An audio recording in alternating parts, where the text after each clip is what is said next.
You were taught to be honest, to speak your truth, to show who you are, to open your heart without filter. And in theory, that's beautiful. But in practice, it can be dangerous. Because not everyone asks for your honesty with good intentions. Not everyone can hold your truth with care.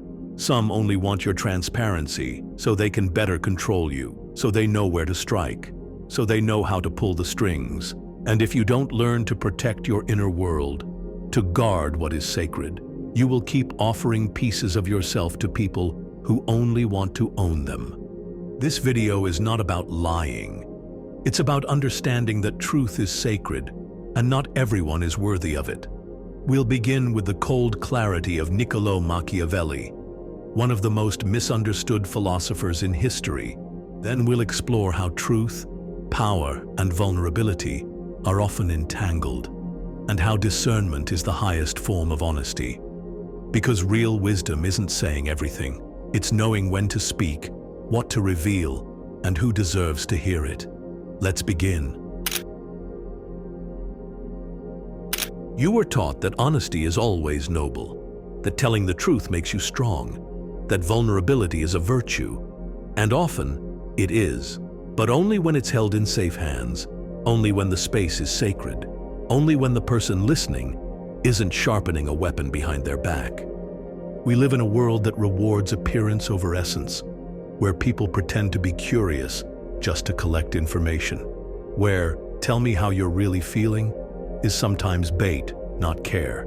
And if you think telling your truth to everyone makes you real, you may be confusing authenticity with self-exposure.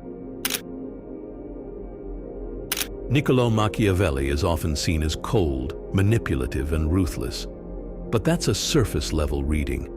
At his core, Machiavelli was not teaching how to deceive. He was teaching how to survive in a world that is often deceptive. In The Prince, he wrote, "It is not necessary for a prince to have all the good qualities I have enumerated, but it is very necessary to appear to have them." He wasn't glorifying fakery. He was describing a hard truth. What people see is more powerful than what is real. And if you show too much of your truth, too freely, to the wrong people, you give them power over you. Machiavelli understood that truth without strategy is weakness. Because people don't always reward honesty. They exploit it. They remember what makes you hesitate. They store the things you fear. They use your openness to gain advantage in the quietest, most subtle ways. Most people don't listen to understand. They listen to prepare their response, or worse, to learn how to manage you. If someone knows what scares you, what you regret, what you crave, what makes you insecure, then they know how to influence you. And it doesn't always come in the form of obvious manipulation. It comes as subtle guilt trips, emotional leverage, power plays, one-sided intimacy. And suddenly, you're wondering, why do I feel off after telling them how I really feel? Because not everyone is a safe container for your truth. And deep down, you already know who isn't. Carl Jung believed that most people live behind a mask, a persona, to survive in society. But he also warned that too much openness, too soon, can expose parts of the psyche that aren't ready to be seen. The most important question anyone can ask is, what myth am I living? If your myth is, I have to be fully seen to be loved, you may confuse exposure with closeness. But true intimacy doesn't come from saying everything. It comes from sharing what is real with those who have earned your trust. And here's the truth. Vulnerability without boundaries isn't strength. It's a lack of containment. And when you constantly overshare, over-explain, or over-reveal, you are not being honest. You're being leaky. You're giving away the map to your soul without checking who's holding it.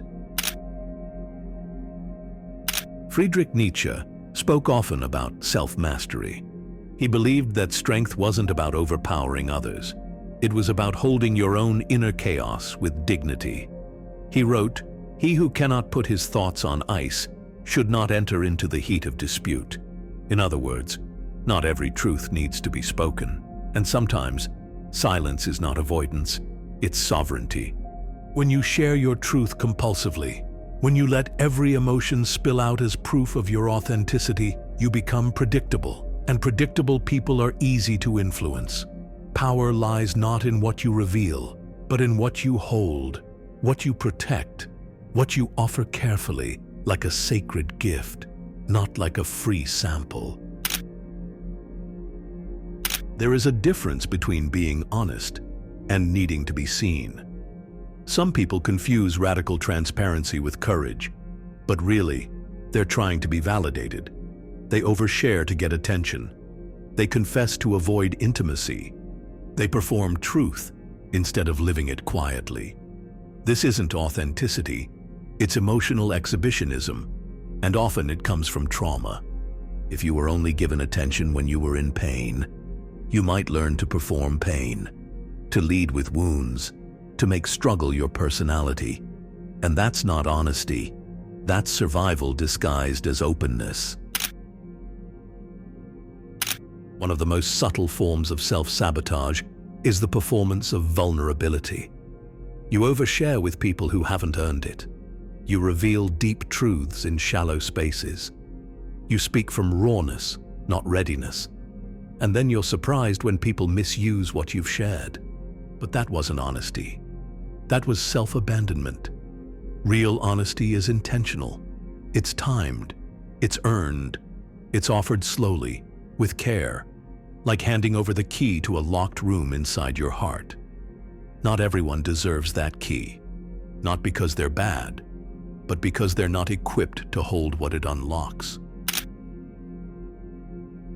Erich Fromm wrote that, "Love is the active concern for the life and the growth of that which we love. If someone truly loves you, they will not demand your vulnerability. They will create space for it, and they will never punish you for being selective with your truth. But if you feel pressured to be open, if someone demands to know your deepest feelings as a test of trust, that's not intimacy. That's emotional control dressed up as closeness.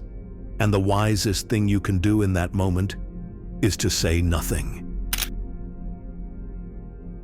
You don't owe your inner world to anyone. You can love deeply and still hold your truth like a sacred flame, protected, quiet, powerful. So who deserves your honesty? Not the loudest, not the closest, not the ones who ask, the people who create safety without asking for it, the ones who show restraint so you don't have to, the ones who don't just listen, but care. They don't need all the details to believe in your heart. They don't need your pain to know your depth. They don't need your constant openness to feel close to you. Because real intimacy respects mystery, and real love knows that some truths are too sacred to be shared casually. So when you ask, "Should I say this?" also ask, "Has this person earned the right to hear it? Will they hold it gently or use it as leverage later?"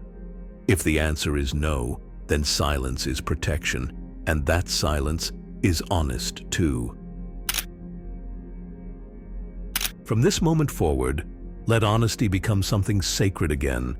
Not loud, not compulsive, not performative, but deliberate, rooted in self-awareness, born from your center, not from your wounds. Be honest with yourself first, about what you want, about what hurts, about who deserves to witness you in your fullness. And to the rest of the world, you don't have to explain, you don't have to justify, you don't have to offer your insides just to be accepted. You can smile softly and say, "Not right now." You can walk away without defending your silence.